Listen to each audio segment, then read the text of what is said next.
Ah, vas-y, mais c'est bon.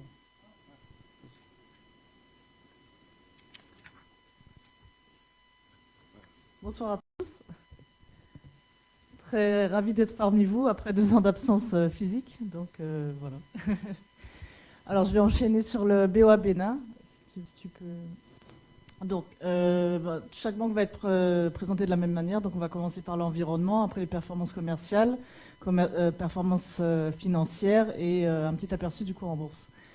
Donc, je ne vais pas trop m'attarder sur l'environnement parce que c'est des données qui sont publiques que vous pouvez et que vous connaissez, je pense, pour la plupart. Donc, ce qu'on voit quand même en 2021, c'est que, donc, ce qu'on disait, c'est qu'il y a une reprise un peu timide de la croissance du PIB, donc à 5,5% comparé à des niveaux plus vers 7% les années précédentes, avec un niveau de dette publique qui a dépassé les 50% du PIB cette année, enfin, d'après les estimations du FMI.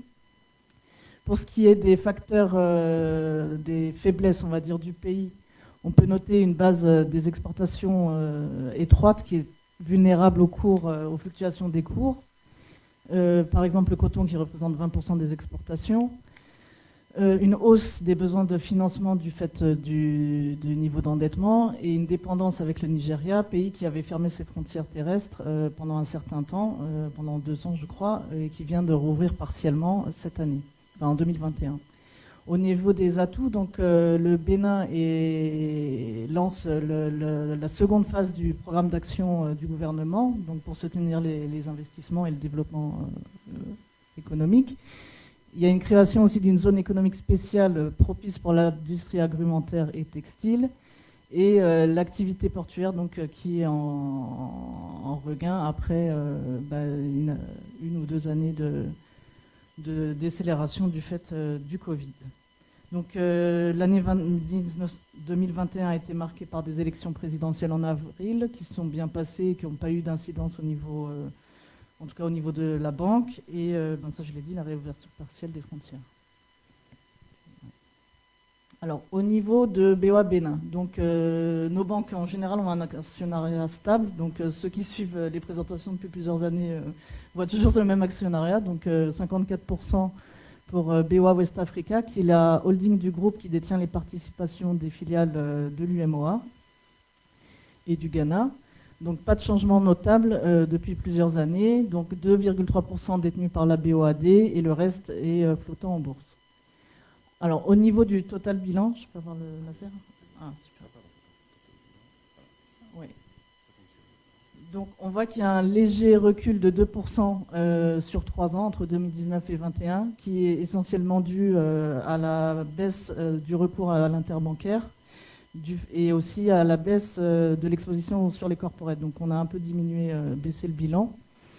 Au niveau des performances financières, donc un produit net bancaire qui augmente de presque 5% par an malgré la crise depuis 2019, avec un résultat net malgré une baisse en 2020 donc du fait du Covid, où la banque a fait un fort niveau de provisionnement, donc a quand même enregistré une croissance de plus de 5% sur 3 ans et des fonds propres en stable et en croissance de 6% par an.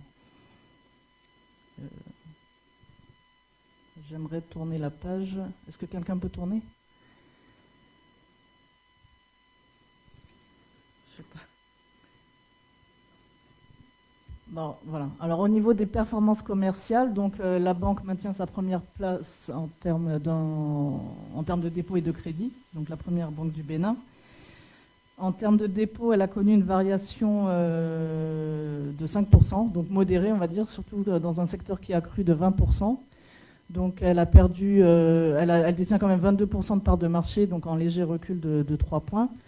Donc cette croissance moindre est due surtout du fait qu'il y a une levée de fonds de l'État en fin de période, en fin d'année, et dont les capitaux ont été versés vers des banques à capitaux publics. Cela étant, la banque continue à améliorer son mix des dépôts vers des dépôts non rémunérés qui font presque 50% aujourd'hui. Et donc voilà, donc des dépôts qui augmentent de 5% et des crédits en léger recul donc de 1,7%, donc qui font que le ratio de transformation, donc qui est le ratio entre les crédits sur les dépôts, est à 61% en fin 2021. Donc ce léger recul des dépôts est attribué à un remboursement important de l'État en fin d'année, donc qui n'a pas été renouvelé, et surtout aussi par une volonté de la banque de diversifier son portefeuille afin de diluer son portefeuille.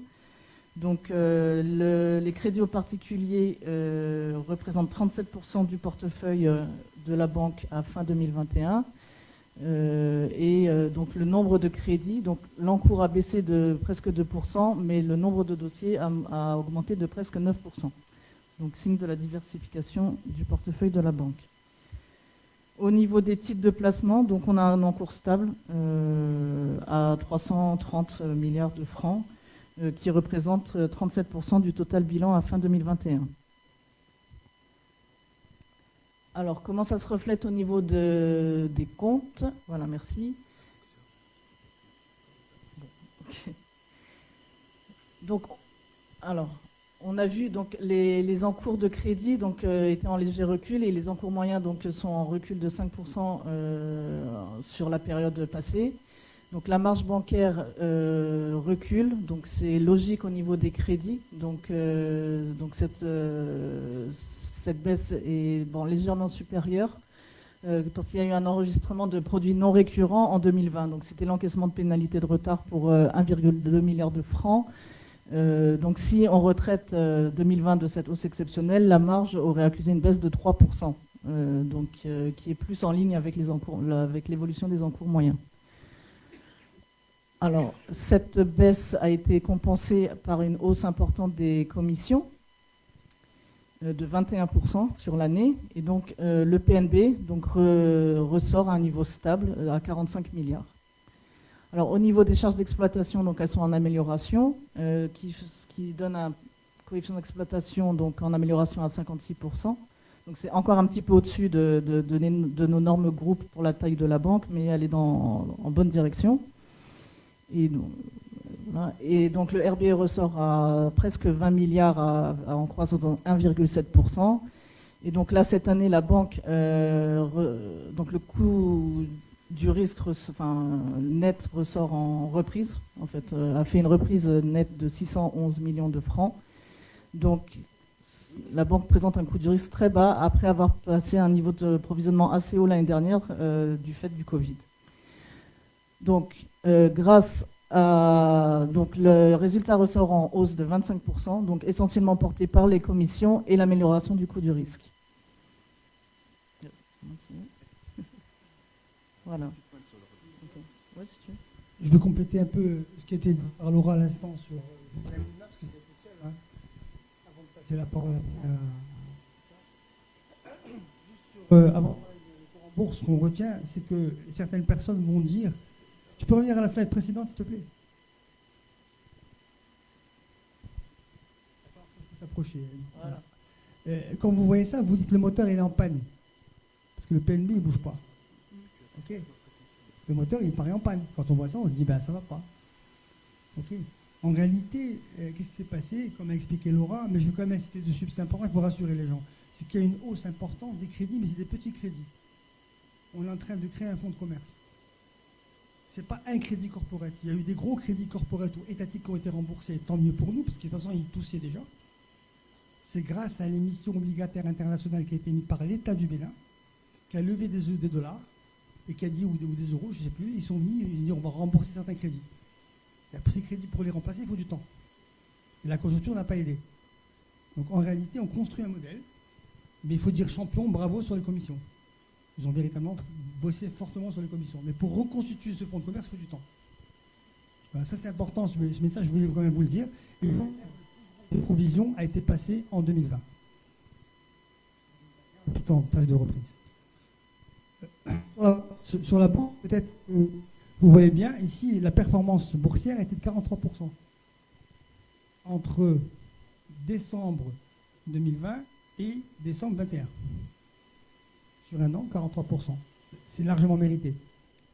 On peut le voir dans le slide suivante, que ici, vous voyez bien la partie performance du titre, c'est les 43%, c'est la ligne qui est en gras vers le bas.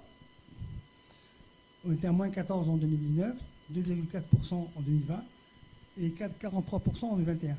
Okay, Mais quand vous voyez en bas les deux dernières lignes, vous avez le price earning ratio qui est à 6,5. Okay, donc c'est une banque qui s'échange à 6,5 fois les bénéfices. Okay, contre un marché qui s'échange plutôt à 13 fois.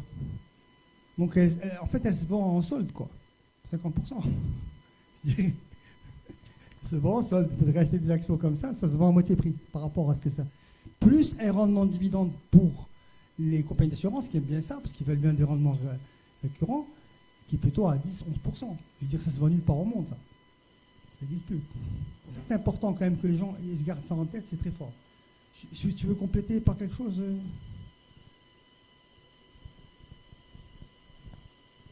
Merci, Monsieur Wabi. Vous m'entendez? Ok, c'est bon? Ok.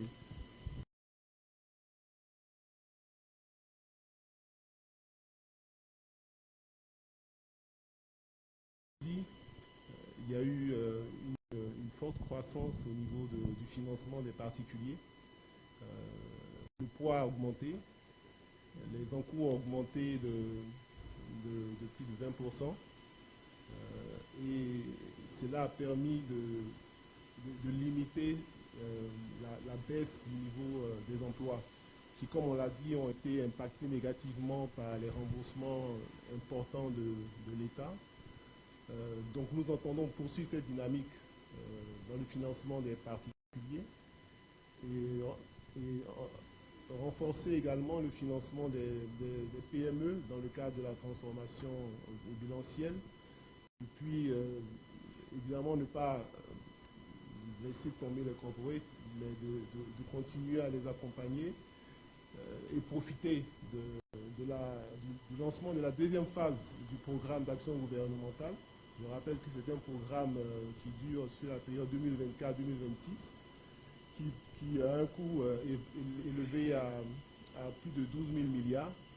Donc il y a sûrement de la place à prendre et ça devrait nous permettre d'augmenter les encours sur le corporate. C'est vrai que la marge bancaire a souffert de la baisse des emplois et des rendements. Cette baisse des rendements n'est pas spécifique à BOA, c'est une tendance qui est forte et lourde sur le marché, sur la place du Bénin. Mais comme l'a dit M. Wabid, ce recul au niveau de la marge bancaire a été compensé par de belles performances sur les commissions qui ont augmenté, comme vous l'avez vu, de plus de 20%. Il y a eu également de très bonnes performances sur la maîtrise du coût du risque, qui est ressorti exceptionnellement positif. Et avec la maîtrise des charges, nous avons pu assurer un résultat en hausse de plus de 25%. Ce que nous projetons de faire donc, en 2022, c'est de poursuivre la dynamique sur les particuliers et sur les PME pour arriver à un taux de croissance des emplois de 14%. Continuer la bonne dynamique qu'on a enclenchée sur les ressources pour ressortir à un taux de croissance de 8%.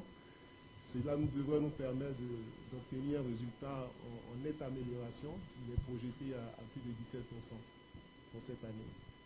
Merci Michel.